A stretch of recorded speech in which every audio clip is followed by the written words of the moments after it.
want to believe it either, but you really do have to detach from an outcome in order to manifest a specific person. Like, I hate saying it, it sounds so wordy and gravelly in my mouth, but it's true. Like, that sense of urgency, that sense of I have to have it, I need it, that frenetic, frantic, urgent fight or flight is not, that is when you are in peak, the furthest away from your manifestation.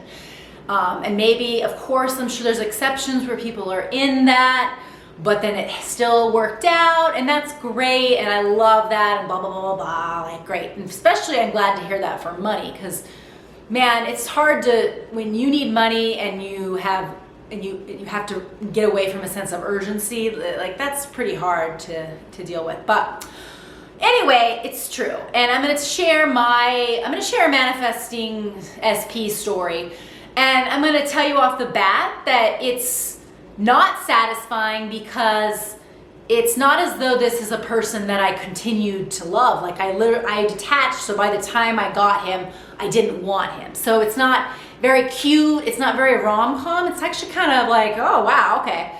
So what it is last fall, I met a guy, we went on 3 dates. I had just gotten out of a long period of, cocooning, hermit stage. So coming out to date again, it was like the girl in Frozen who, I fell in love fast. I had gone out with dates before him, but this guy really hit. I got really into him fast, because I was like, oh, he's so smart and conspiracy theory-esque. So I got really prematurely attached. And then what really clinched it is that he said he was gonna move back to his home state to live with his family, and they had had this estranged period, and he was going to go back, and he would not be where I was ever again, and that really clinched it, because I have this whole wound I'm always kind of recreating and trying to fix from when I was a child. I started kindergarten, and my older sister went to college, and she was on a pedestal, so when she left,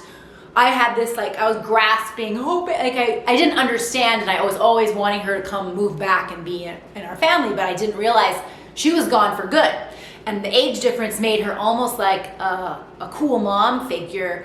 And so I've noticed I get into a pattern where if I meet someone and then they abruptly leave, I'm really obsessed with getting them to come back, because that's repeating that same story. So stupid, right?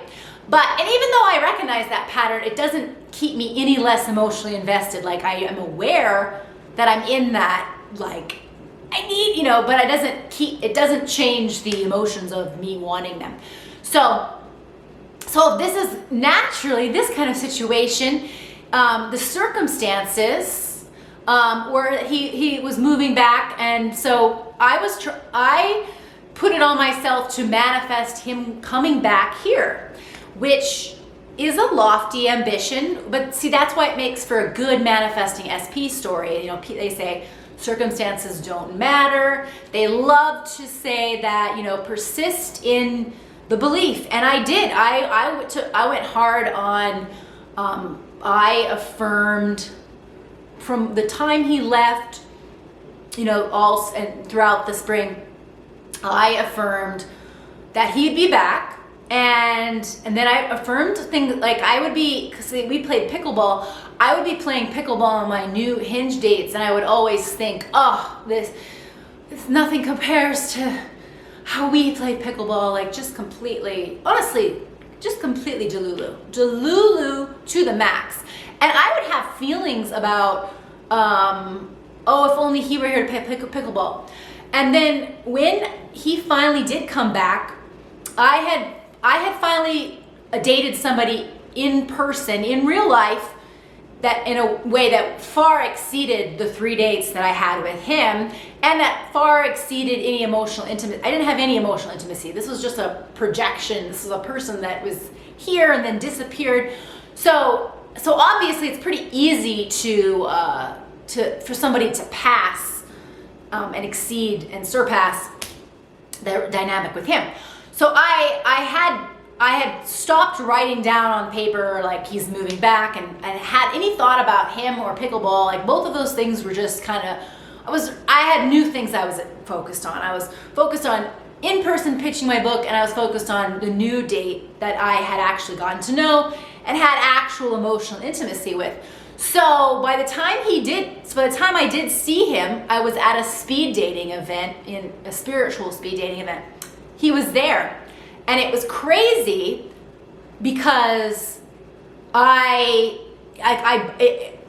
it made me like, because maybe I was so unwilling to believe that in my own power, I also kind of thought, well, what if he actually never left and just lied to me about leaving? So I had that thought. So then I also realized though that he had been gone. He said he just moved back in April. This was like the first week of April. So it wasn't April Fool's Day, this was real. And so it's crazy because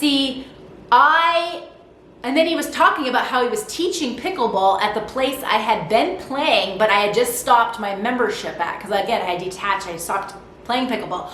But then the month after I left, he was teaching there. So I really believe in manifesting an SP because all of my behavior towards this did manifest. I was preoccupied with getting him back, and I was playing pickleball a lot and thinking about pickleball.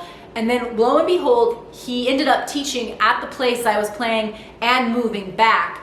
But by the time he came back, I realized, this is just kind of a flicker. This is just a person that I got preoccupied with because they were leaving. And I was detached from it because there's a level of there's a lot of things, but overall, it wasn't somebody that I am compatible with. But it's a great, like, how they talk about doing a little test with manifestation on something that you don't feel strongly about, like manifesting getting a Rice Krispie bar from someone out of the blue.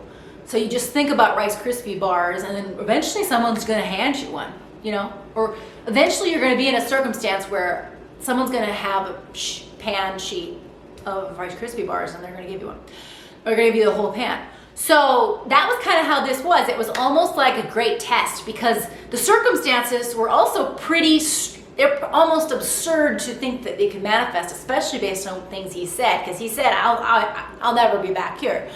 So it's great.